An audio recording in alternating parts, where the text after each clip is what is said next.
آج سے ہم شروع کر رہے ہیں اوشو کی معروف کتاب لائف مسٹریز، زندگی کے راز۔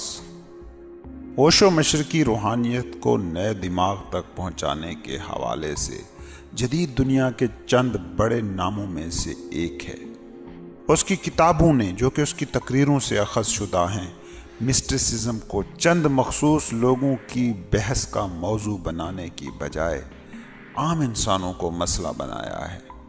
زندگی کے گہرے ترین رازوں کو سادہ ترین انداز میں کہنے کا فن اوشو کو خوب آتا ہے۔ چینل اگر ابھی تک آپ نے سبسکرائب نہیں کیا ہے تو سبسکرائب کر لیں اور بیل آئیکن کو بھی ضرور پریس کریں تاکہ اگلی اپلوڈنگز کی اطلاع آپ تک پہنچتی رہے۔ آئیے چلتے ہیں لائف مسٹریز کی پہلی ایپیسوڈ کی طرف۔ جینے کا فن، آرٹ آف لیونگ۔ سوال: اہم کیا ہے اور غیر اہم کیا ہے؟ What is important and what is unimportant؟ جواب: زندگی کو سمجھو، یہ مختصر ہے۔ ہم میں جو انرجی ہے وہ بڑی محدود ہے، بہت ہی محدود، اور اس محدود توانائی کے ساتھ ہم نے اس ہستی کو پانا ہے جو لامحدود ہے۔ اس مختصر زندگی کے ساتھ ہم نے ابدی ہستی کو پانا ہے۔ کیا آپ کی نظر میں یہ چھوٹا سا کام ہے؟ یہ ایک عظیم ترین کام ہے، ایک بہت ہی عظیم چیلنج۔ کرنے کا کام بس ایک ہے کہ معمولی چیزوں پر مت کھپو، مت اپنی انرجی ضائع کرو، غیر اہم معاملات میں اپنی اس محدود توانائی کو خرچ مت کرو۔ اب سوال یہ ہے کہ یہ جو ہماری زندگی ہے، اس میں اہم کیا ہے اور غیر اہم کیا؟ اس کو ڈیفائن کرنا اگرچہ بہت مشکل سمجھ لیا گیا ہے، مگر حقیقت یہ ہے کہ اس کو طے کرنا، اس کو ڈیفائن کرنا ہرگز بھی مشکل نہیں ہے۔ تمہاری ہی دنیا تھی، اس میں کتنے صوفی، بیدار روح، انلائٹنڈ، بدھا پیدا ہوئے ہیں۔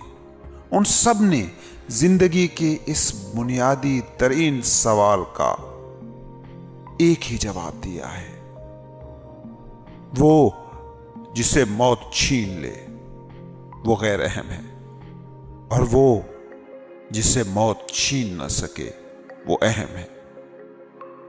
اب اگر یہ ہماری بنیادی تعریف ہے اور اس بنیادی تعریف کو آپ اپنے ذہن میں رکھو تو کبھی بھی اس سوال کا جواب ڈھونڈنے میں کوئی مشکل آپ کو پیش نہیں آئے گی۔ دنیا کے تمام بیدار نفوس، انلائٹن لوگ اس متفق علیہ تعریف کو اپنا معیار بنا کر چلے ہیں۔ یہ آپ کی بھی کسوٹی ہونی چاہیے، اور پھر غور سے دیکھنا شروع کرو، کیا ہے جو موت تم سے چھین لے گی؟ جس بھی چیز کے بارے میں تمہیں یہ جواب ملے کہ یہ موت تم سے چھین لے گی، تو جان لینا وہ اہم نہیں ہے۔ خود سے پوچھیے، کیا دولت اہم ہے؟ دولت فائدہ مند ہے، مفید ہے، مگر یہ اہم نہیں ہے، کیونکہ موت آپ کی دولت کو آپ سے چھین لے گی۔ کیا اقتدار اہم ہے؟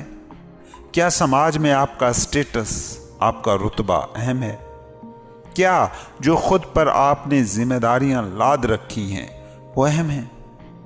ان سب سے متعلق خود سے پوچھیں کہ موت کے وقت ان کا کیا ہوگا؟ موت آئے گی اور ان سب کو مٹا ڈالے گی۔ اب اگر یہ سب چیزیں اتنی عارضی ہیں کہ صرف چند سالوں تک ہی آپ کے پاس ہیں، تو ان پر کھپنے کی بجائے یہ کیوں نہ ڈھونڈا جائے کہ وہ کیا ہے جسے موت مجھ سے نہیں چھین سکتی؟ چند دنوں کی ان ملکیتوں کے لیے اتنا کیوں ہنگامہ برپا کرنا؟ یاد رکھو، زندگی مستقل مکان نہیں ہے، ایک ہوٹل ہے، کارواں سرائے ہے۔ یہاں ہمارا قیام لمحات کا ہے، رات بھر کا ہے۔ صبح ہوگی